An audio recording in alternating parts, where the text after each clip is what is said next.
Хар тамхи руу ихний алхам хийсэн хүн ямар зовлон эхэлдэг вэ?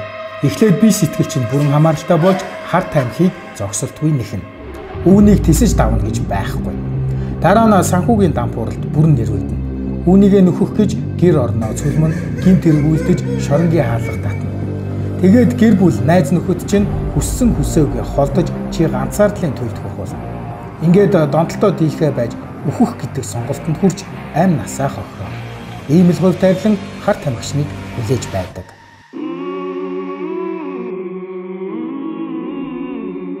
Хар тамхины тухай нэвтрхий тойлд дурдахтаа хар тамхины найрлага нь хүний цусыг бохирдуулснаар донтуулдаг. Ингэснээр хүн өөрийн мэдлгүй амиа хорлох, бие эрхтний гэмтэх зэрэг үйлдэл хийдэг.